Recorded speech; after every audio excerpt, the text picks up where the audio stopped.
Hello everyone, मैं ललिता नामदो एक अच्छी सी मोटिवेशनल वीडियो के साथ फिर आ गई हूँ। दोस्तों, यदि आपके पास टाइम है तो आप रुक के 2 या 4 मिनट इस वीडियो को देख लो।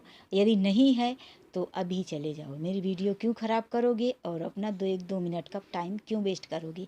हाँ, यदि मेरे लिए 2 मिनट का टाइम है तो रुक के ये मेरी वीडियो ज़रूर देखो। तो राजा रहता है। राजा बहुत ही अय्याश और शराबी और आवारा किस्म का लड़का है। वो अमीर भी है, लेकिन वो अपनी लाइफ में एक अलग ही अंदाज से जी रहा होता है। तभी एक दिन अचानक से उसके घर में एक नई लड़की आती है और वो किसी स्टेज पे रहता है। उसके हाथ में 2 दारू की बोतल, और वो दिन कौन सा रहता है, दीपावली का दिन रहता है। उसके हाथ में 2 बड़े-बड़े दारू की बोतल रहती है, और जैसे ही वो बाटलों को ऐसे गिरता लड़खड़ाता हुआ घर के अंदर आता है, वो बोतल वो लड़की संभालती है और दोनों हाथ से ले लेती है और एक बोतल गिरा देती है। तभी वो पूछता है, बहुत महंगी उसकी, तो कहती गिरा दिया। और राजा कहता है, राजा जी बोलता है, गिरा दिया, कैसे गिराया। तो फिर उसके पास जाता है। वो यंग और जवान सुंदर लड़की रहती है, और वो राजा भी यंग स्मार्ट राजेश खन्ना जैसे। तो वो बोलती है कि दूसरी बोतल को गिरा के बोलती, ऐसे गिरा दिया है। इतने में उसकी सहेली आती है, मतलब राजा की बहन।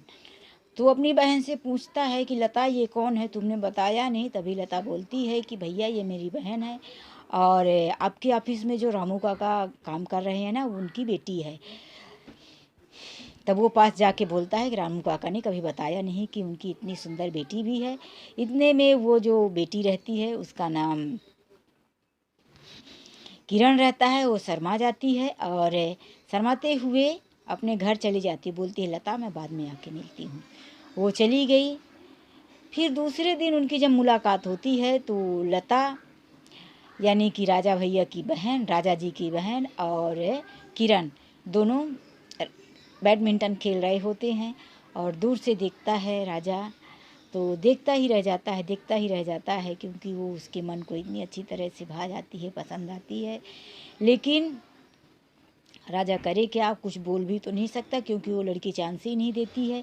वो अपनी बहन को बोलता है कि तुम्हारी सहेली तो बहुत अलग टाइप पे है, क्या कमी है, मुझसे इतना डरती क्यों है, मुझे देख के भाग क्यों जाती है। लता लता से अपनी बहन से बोलता है, तो उसकी बहन बोलती है, भैया, किरण एक अलग टाइप की लड़की है, सदियों पुराने ज़माने की है। वो तो लगता है कि मतलब सती सावित्री से पहले की भी है। वो जब ऐसे किसी लड़कों को देखती है तो वो चली जाती है। वो बिल्कुल अलग टाइप की लड़की है। हाँ, और मुझे देख के लग रहा है कि वो थोड़ा आपके मन को पसंद आ रही। भैया, मैं उसको अपनी भाभी बनाऊं, आपको पसंद है। तो राजा भैया बोलता है कि तुम्हें तो मेरे मुंह की बात छीन ली। चलो ठीक है, मैं बात करता हूँ।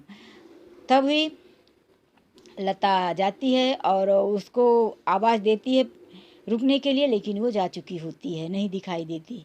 इसके बाद राजा भैया, जो राजा जी रहते हैं, वो लड़का, तो राजा अपने ऑफिस में रामू काका को बुला के बोलता है कि रामू काका, मुझे इस तरह से रिश्ता है, आपकी बेटी मुझे पसंद है। रामू काका के तो खुशी के मारे पैरों तले ज़मीन सरक जाती, इतना खुश होते हैं। मतलब ये कहावत तो दुख के मारे पैरों से ज़मीन सरक हो जाने की बात होती है, लेकिन वो खुशी से पागल हो झूम जाते हैं और तुरंत जाके अपनी बेटी को ये बताते हैं कि तुमको हमारे मालिक पसंद कर रहे हैं, तुमसे शादी करना चाहते हैं, सामने से तुम्हें शादी के लिए बोले हैं।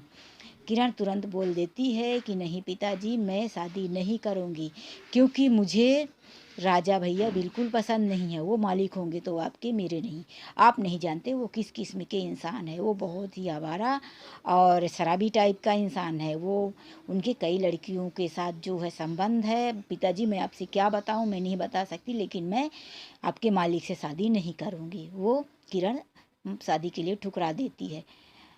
रामू काका बहुत भला बुरा बोलते हैं अपनी बेटी को, बोलते हैं तू अभागन है, तेरी किस्मत फूटी है, तू, मैं जिसके यहाँ नौकरी कर रहा हूँ, तू मालकिन बनने वाली है, लेकिन तेरी किस्मत फूटी हुई है। इस तरह से बहुत कुछ डांटने के बाद भी वो नहीं मानती। बोलती है कि नहीं, मुझे दौलत नहीं चाहिए, मुझे दौलत नहीं चाहिए, मैं नहीं बनना चाहती हमें।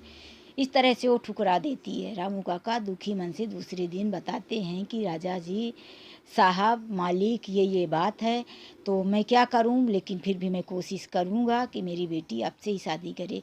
तो कुछ दिन बीतता है, तभी राजा की ऑफिस में मतलब उनकी कंपनी में एक लड़का आता है जो नौकरी मांगने आता है। वहाँ पे उनके 15-20 से काम करने वाले पहले से ही रहते हैं, स्टाफ खाली नहीं रहता। लेकिन किसी तरह से लड़के का इतना वो इम्प्रेशन रहता है, लड़का इतना अच्छे से बोलता है, और पता नहीं राजा के मन में वो ऐसी कौन सी जगह बना लेता है अपनी बातों से, अपनी अंदाज से, अपनी गरीबी सुना के, अपनी सच्चाई से, कि राजा को उसको नौकरी देनी ही पड़ती है। अपने ऑफिस के मैनेजर को बुलाकर बोलते हैं कि आप ऐसा करो कि ये इनको मैनेजर की पोस्ट दे दो, अपने पास ही रखो, और आप दूसरी जगह दूसरा काम करो। मैनेजर रख लेता, वो बोलता तो है कि पहले से ही 3 लोग एक्स्ट्रा हैं भैया, मालिक, और आप इनको भी रखेंगे। तो वो बोलता है कुछ दिनों के लिए रखो, पहले इनका काम देखता हूँ, जो है देखा जाएगा, रख दो।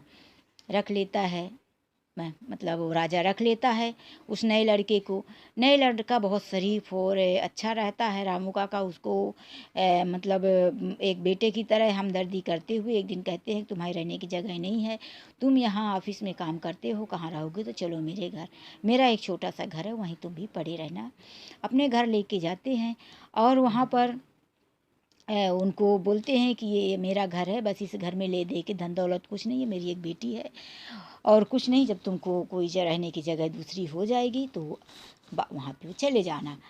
इसी तरह से जब वो जो किरण रहती है रामू काका की बेटी, तो पहले तो वो पसंद नहीं करती, क्योंकि उनके घर में बहुत घर छोटा रहता था। बोलती क्या पिताजी आप धर्मशाला बना लिए हो, किसी को भी लेके चले आते हो। तो रामू काका कहता है कि नहीं किरण बेटी, ये बहुत दिन नहीं रहेंगे, चले जाएंगे, लेकिन कुछ दिनों के लिए यहाँ इनको रहने दो। इसी तरह से वो इतना सरल और सीधा सच्चा इंसान रहता है कि पता नहीं कब किरण का दिल जीत लेता है वो नया लड़का किशन। एक दिन मालिक पूछते हैं राजा ऑफिस में कि सब ठीक ठाक तो है, कहाँ रहते हो, और अचानक से उनके जो किशन रहता है ना, किशन के पटी हुई शर्ट में मालिक की नज़र जाती। तो बोलते हैं कि तुम लो ये दूसरा शर्ट बनवा लेना, और रहने का कुछ ठिकाना हुआ। तो बोलते हैं हाँ रामू काका के घर पे रहता हूँ। तो इस तरह से वो झटका खा जाते हैं, बोलते क्या रामू काका के घर पे क्यों रहते हो, उनके घर में तो बहुत छोटी सी जगह है। उसको राजा को लगता है कि ये रामू काका के घर पे रहेगा तो जो किरण है उस पर ये नज़र डालेगा, लेकिन वो तो पहले से ही नज़र जा चुकी थी, मिल चुके उनको। अभी क्या पता कि दोनों ने एक दूसरे के दिल में जगह बना लिया है बहुत ही कम टाइम में। तो राजा बोलता है कि वहाँ रहने की ज़रूरत नहीं है, तुम मेरे गेस्ट हाउस में आ जाओ और रुको। और राजा को ये बात बिल्कुल पसंद नहीं आती कि ये किशन जो है किरण के घर पे रहे, रामू काका के घर पे रहे, और अपना गेस्ट हाउस खाली करवा देता है। खाली ही रहता है गेस्ट हाउस। तो वो मैनेजर को बोलता है, जो और दूसरे नौकर रहते हैं तो उनको बोलता है कि लेके जाओ और इस किशन को गेस्ट हाउस में शिफ्ट कर दो। किशन को गेस्ट हाउस में ले जाते हैं। वो बहुत बड़ा गेस्ट हाउस और बड़ा मस्त सुंदर ही रहता है, क्योंकि पैसों की तो कोई कमी नहीं रहती राजा के पास। तो वहाँ रहने लगता है। और जब भी एक दिन ऐसा 2-4 दिन बीतता है तो किशन जाता है किरण से मिलने, और किरण से मुलाकात के दौरान उसी दिन अपने दिल की बात बोल देता है कि मैं चला तो गया लेकिन अपना दिल यहीं छोड़ के चला गया हूँ। जो सुकून मुझे आपके घर में मिलता था वो मुझे संगमरमर की दीवारों के बीच में नहीं मिलता। तो किरण पहले ना बोल देती है, बोलती है कि मैंने आपको ऐसा तो नहीं समझा था कि आप ऐसे निकलेंगे, मेरे दिल में देखिए ऐसा कुछ तो नहीं है। फिर राजा वहाँ से किशन वहाँ से वापस चला आता है, लेकिन फिर किरण को भी लगता है कि नहीं मैंने गलत बोल दिया, सच तो ये है कि मैं भी किशन से प्यार करती हूँ।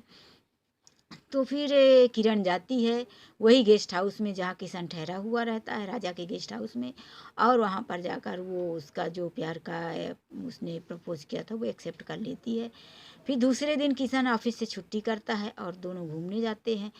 लेकिन उससे पहले जब किरण राजा से मिलके उस किशन से मिलके जा रही होती है, उसी टाइम पे राजा घर आता है और गेस्ट हाउस से निकल के जाते हुए देख लेता है कि किरण आई थी इससे किशन से मिलने।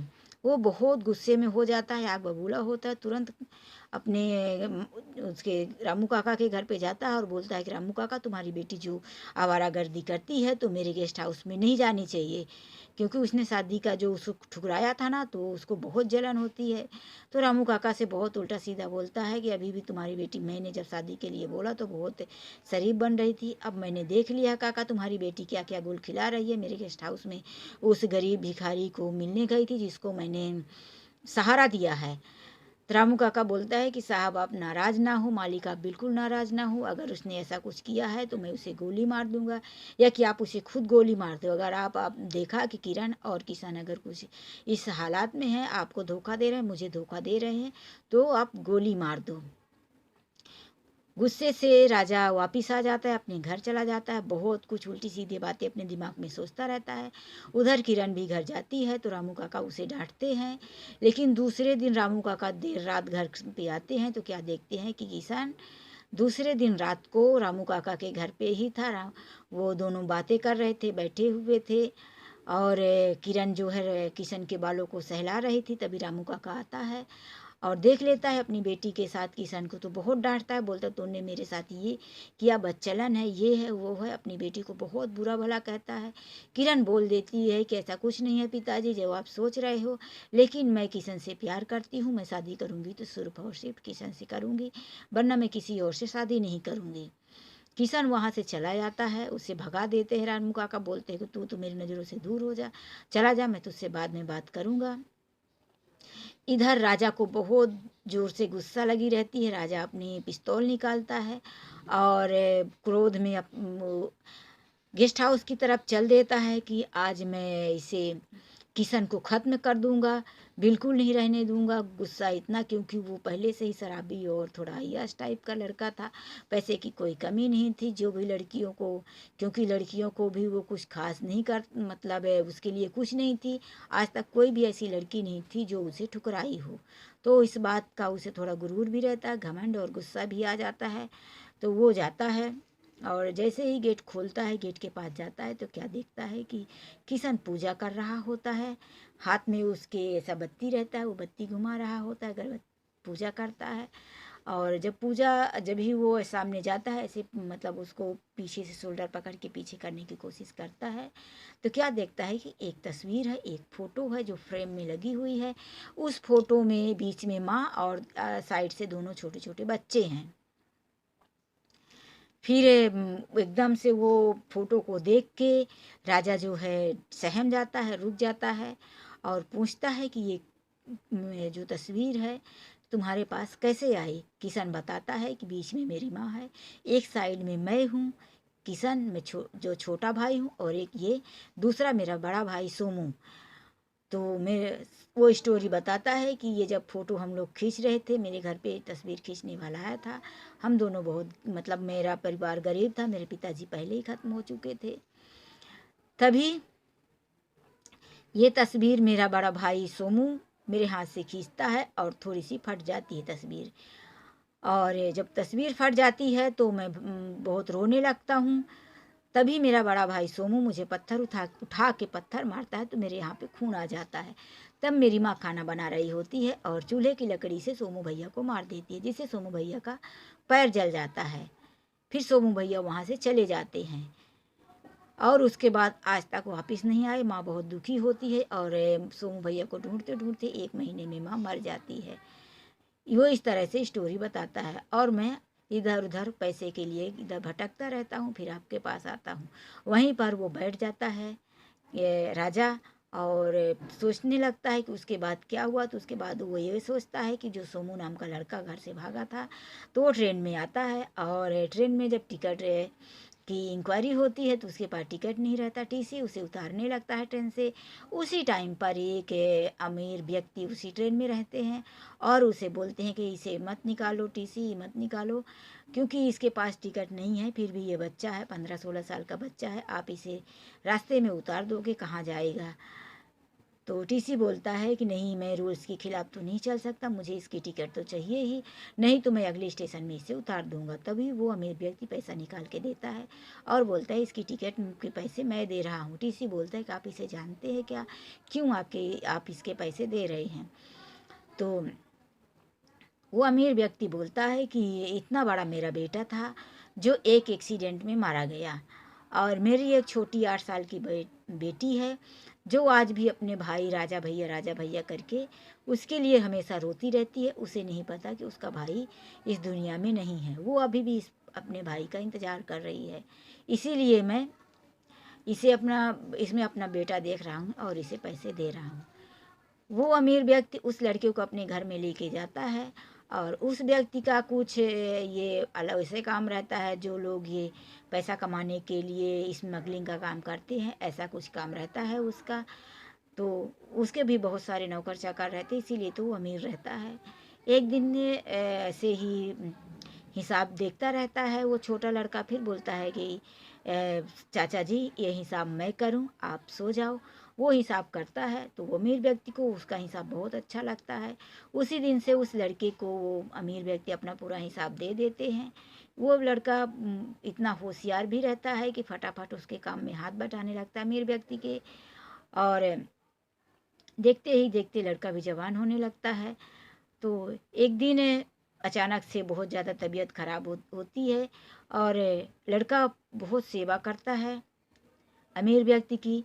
वो अमीर व्यक्ति घर में पहले ही बोल देते हैं कि तुम मेरी बेटी के सामने मुझे पिताजी बोलना। अब तुम इस घर में, तुम्हारा सोमू नाम नहीं है, तुम्हारा नाम राजा भैया है, तुम राजा जी नाम से जाने जाओगे। तो वो लड़का अमीर व्यक्ति को पिताजी कहने लगता है। देखते ही देखते वो स्मगलिंग का काम करता है। तो उसी में एक दिन पकड़ाधरी में पुलिस की गोली लग जाती है। गोली लगने वाली रहती है राजा को, लेकिन गोली लग के सामने आ जाते हैं उसके पिताजी जो उस बच्चे को ट्रेन से लाए थे। तो राजा पूछता है कि पिताजी आपने ऐसा क्यों किया, क्यों आपने मुझे बचाने के लिए अपनी जान दे दी। तो वो अमीर व्यक्ति बोलते हैं कि बेटा जब मैंने तुम्हें पिताजी कहने को बोल ही दिया तो तुम अब मेरे बेटे हो। औलाद के लिए बाप कुछ भी करती है, लेकिन मेरा एक लास्ट वचन है जो तुम निभाओगे। कभी भी मेरी बेटी लता को ये पता नहीं चलने देना कि मैं तुम्हारा असली बाप नहीं हूँ, तुम उसका असली भाई इस दुनिया में नहीं है।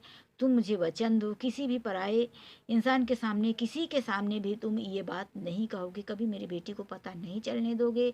क्योंकि मेरी बेटी को धन दौलत सोने के महल छत तो मिल जाएगा, लेकिन उसे दिल का सुकून नहीं मिलेगा अगर उसे पता चल गया कि तुम उसके सगे भाई नहीं हो। वो वचन दे देता है और अपने कामों में दोनों खुश होते हैं, दोनों जवान हो जाते हैं, बहन भी जवान हो जाती है, लता बड़ी हो जाती है। यही सोचता है मन में, फिर उसकी आंखों में आंसू आ जाते हैं। किशन बोलता है मालिक साहब क्या हुआ। बोलते कुछ नहीं, तेरी बातें सुन के ना किशन मेरी आंखों में आंसू आ गए।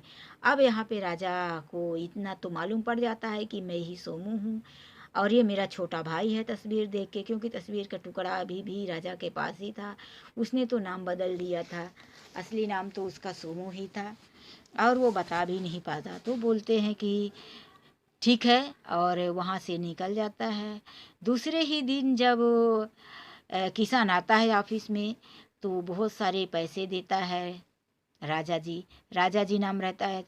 तो राजा बहुत सारे पैसे देता है किशन को और बोलता है कि अपने लिए बहुत सारे कपड़े ले लो, तुम्हारे सारे कपड़े खराब हो गए हैं और जो चाहिए वो ले लो। और हाँ सुनो, कल हमारा जो बिजनेस मीटिंग है दिल्ली जाना है, वहाँ तुम चले जाओ, साथ में मैनेजर चले जाएगा और वहाँ एक बहुत अच्छे से होटल में रुकना। जो भी कमी, जो भी खर्चा, जो चाहिए कर लेना मीटिंग में कि मैं क्या क्या बातें करना, वो मैंने एक लेटर में लिख दिया है, वो तुम सारी बातें समझ लेना। धीरे धीरे क्या रहता है कि जब उसे पता चल जाता है कि यही मेरा छोटा भाई है, वो बता तो नहीं सकता लेकिन उसे अपने भाई की तरह पूरा अधिकार देने लगता है। राजा ऑफिस में उसे मालिक बना देता है देखते ही देखते। और फिर रामू काका के पास जाता है और बोलता है रामू काका तुम किशन की शादी अपनी बेटी किरण के साथ कर दो, किशन को जब ये पसंद है तो कर दो। रामू काका बोलता है कि नहीं साहब, उस लड़के का, गरीब का, जिसका अनाथ है, उसका ना कोई रहने का ठिकाना, ना उसके जात समाज कोई नहीं। तो इधर राजा को गुस्सा आ जाता है और रामू काका का कॉलर पकड़ लेता है, बोलता है कि आप ऐसा क्यों बोल रहे हैं कि उसके समाज खानदान का कोई पता नहीं, वो अनाथ है, मैंने सब पता कर लिया है। अपना गुस्सा कंट्रोल में करते हुए राजा बोलता है कि मैंने सबका पता कर लिया है, बहुत अच्छे खानदान का लड़का है, और हाँ, उसकी सारी जिम्मेदारी मैं लेता हूँ, कर दो। रामू काका बोलते हैं कि ठीक है, जब जिम्मेदारी आप ही ले रहे हो तो कोई बात नहीं, फिर तो मुझे कुछ सोचना ही नहीं, मैं जो है आपके ऊपर जिम्मेदारी रख के कर देता हूँ। शादी होती है। वहाँ शादी में एक रस्म दिखाया जाता है कि लड़की की तरफ से जो मंगलसूत्र सिंदूर रहता है, क्या रहता है, लड़की की तरफ से जो लड़के को कुछ रहता है देना तो वो लड़के के पिता देंगे, और मंगलसूत्र हाथ में देना रहता है तो लड़के की तरफ से कौन देगा। तो राजा भैया सामने आके बोलते हैं कि मैं लड़के की तरफ से हूँ, मैं दूंगा। इसी तरह से शादी संपन्न हो जाती है, और शादी के ही पहले दिन सरप्राइज एक बहुत बड़ा सा महल बनाकर, बंगला बनाकर देता है राजा, और वहीं पर किरण की विदाई हो जाती है, दोनों जाते हैं। इस तरह से तरक्की देखकर किशन के जो बाकी स्टाफ रहते हैं किशन से जलने लगते हैं और साजिश करने लगते हैं, और जो ये राजा की पहले जो एक वो रहती है, मतलब गर्लफ्रेंड समझे या उसकी कई लड़कियों के साथ संबंध रहता है, तो इसमें से एक खास रहती है जिसका खर्च राजा के पैसों से ही चलता है। तो वो भी अभी इस तरह से, पहले तो किरण आई, फिर उसके जीवन में उसका भाई आ गया और उसने सारे गलत काम छोड़ दिए। भले ही उन दोनों को सच्चाई नहीं बताए, लेकिन वो अभी उस लड़की के पास जाना भी छोड़ दिया। तो वो सब मिल के प्लानिंग करते हैं राजा को बर्बाद करने का और किशन का। इसी तरह से जब किशन दूसरी बार मीटिंग में जाता है तो सब लोग यही उसके मन में शक भर देते हैं कि तुम्हारी पत्नी का और राजा का, मतलब किशन की पत्नी और रामू काका की बेटी किरण का बहुत ही नाजायज़ संबंध चल रहा है। वो दोनों पहले से प्रेमी थे, और जो तुम्हें ये तरक्की मिल रही है ये सब तुम्हारी पत्नी की वजह से मिली है। इस तरह से बातें करके उसके मन में शक हो जाता है। वहीं पर वो किशन इतना अच्छा लड़का रहता है, कभी पीता नहीं, दारू वगैरह कुछ नहीं पीता, तो उसे इस बात का यकीन हो जाता है, और वहीं वो दारू पीता है, पी के घर आता है, वहीं से वो अपनी बर्बादी का कारण समझ लेता है, बर्बाद हो जाता है। उसे पूरा में भरोसा हो जाता है कि बात तो सच है। इतने स्टाफ थे, किसी को राजा ने, मालिक ने जो इतना मेहरबानी तो नहीं की मेरे ऊपर, क्योंकि मेरी शादी करवा दी, शादी के ही दिन मुझे रहने के लिए बंगला दे दिया और कार दे दिया, सब कुछ दे दिया, और ऑफिस का पूरा कारोबार मुझे दे रहे हैं। ये ऐसी क्या बात है, ज़रूर मेरे पत्नी की वजह से ही मुझे दे रहे हैं, और जब मुझे बाहर भेज देते हैं तो वो मेरी पत्नी से मिलते हैं। शादी मेरे नाम के लिए करवाए हैं। घर में आता भी है तो पी के आता है, किरण देखती है तो बहुत गुस्सा करती है, लेकिन वो अब कुछ सुनने वाला नहीं था। वो बोल बर्बाद होता है, धीरे धीरे उन दोनों का घर बर्बाद होने लगता है। बहुत ही खतरनाक मोड़ आ जाते हैं। एक दिन वो सच्चाई बोल भी देता है कि तुम एक पतिव्रता पत्नी होने का ढोंग रचा रही हो, नाटक रचा रही हो, तुम्हारा ये बंगला घर सब कुछ तुम्हारा ही तो है, तुम्हारे लिए ही तो मालिक ने दिया है, और तुम और मालिक दोनों मेरे पीठ पीछे क्या करते हो, मुझे सब पता चल गया। किरण का ये कितना समझाने की कोशिश करती है, लेकिन ये किशन को कुछ समझ में नहीं आता। किरण पहले से ही राजा के ऊपर नफरत करती है। इधर किरण के मन में क्या लगता है कि जो मेरा पति बर्बाद हो रहा है किशन, वो राजा की वजह से हो रहा। राजा ने मुझसे बदला लेने के लिए मेरी शादी किशन से करवा तो दिया, लेकिन अब वो मेरे किशन को दारू और अपनी जैसे बना रहा है, पीना सिखा रहा, और पराई लड़कियों के साथ इधर उधर मतलब संबंध बनाना सिखा रहा है। वो अपने जैसे करके बर्बाद करके मेरा घर उजाड़ के मुझसे बदला लेना चाहता है। किरण इस बात को लेकर राजा से बात करती है, बोलती तुमने अच्छा बदला लिया मेरे साथ। राजा की आंखों में आंसू आ जाते हैं, क्योंकि उसे अब पता तो चल जाता है कि मेरे छोटे भाई की पत्नी है, उसे पता है, किरण को पता नहीं है। तो वो बोलता है, माफ़ी मांगता है कि किरण तुम गलत हो, बिल्कुल गलत हो, देखो मेरे जीवन में ऐसा कुछ नहीं है, अगर मुझे ये सब करना ही होता तो तुम्हें बर्बाद करना होता तो मैं तुम्हारी शादी किरण से नहीं करता। मैं तुम्हें कैसे समझाऊँ, मैं कैसे बताऊँ कि ये सब गलत है। मैं तुम्हें नहीं बता सकता किरण, लेकिन तुम मेरी बात को समझो, मैं नहीं बता सकता। किरण नाराज़ होकर तो चली आती है, लेकिन उसका पति दूसरे दिन और एक लड़की के साथ आता है जो राजा की पुरानी रखैल थी, उसके साथ पी के उसके घर में लेके आता है। किरण मारने की कोशिश करती है, उसको गाल थप्पड़, लेकिन वो किशन जो है उसे बचा लेता, बोलता तुम कौन होती हो इसे मारने वाली, तुम तो राजा की हो और राजा की रहो, मेरा कितनी लड़कियों से संबंध होगा वो तुमसे कोई मतलब नहीं। इस तरह से बातें सुनकर किरण वापस जाती है राजा के घर में और बोलती है कि ये सारी करतूतें आप तुम्हारी है राजा, तुमने ये सब कुछ किया, तुम्हारे पास धन है, दौलत है, तुमने ये बंगला कार देकर भी मेरी ज़िंदगी बर्बाद कर दी, सुख चैन। मैं किसी गरीब में मतलब झोपड़े में रहती तो भी मैं सुकून से रहती। और राजा को बहुत भला बुरा कहती। राजा बोलता है कि देखो बहन, मेरी तरफ से किसने मंगलसूत्र दिया, उसी दिन से तुम मेरी छोटी बहन हो गई। बहुत सारी इमोशनल बातें करता है। तुम मेरे भाई मतलब मेरे किशन मेरे छोटे भाई जैसा है, उसकी तुम बहू हो, पत्नी हो, इसीलिए मैं तुम्हें छोटी बहू और अपनी बहू और छोटी बहन जैसे मानता हूँ। तुम मुझ पर भरोसा करो, मैं ये नहीं कर सकता।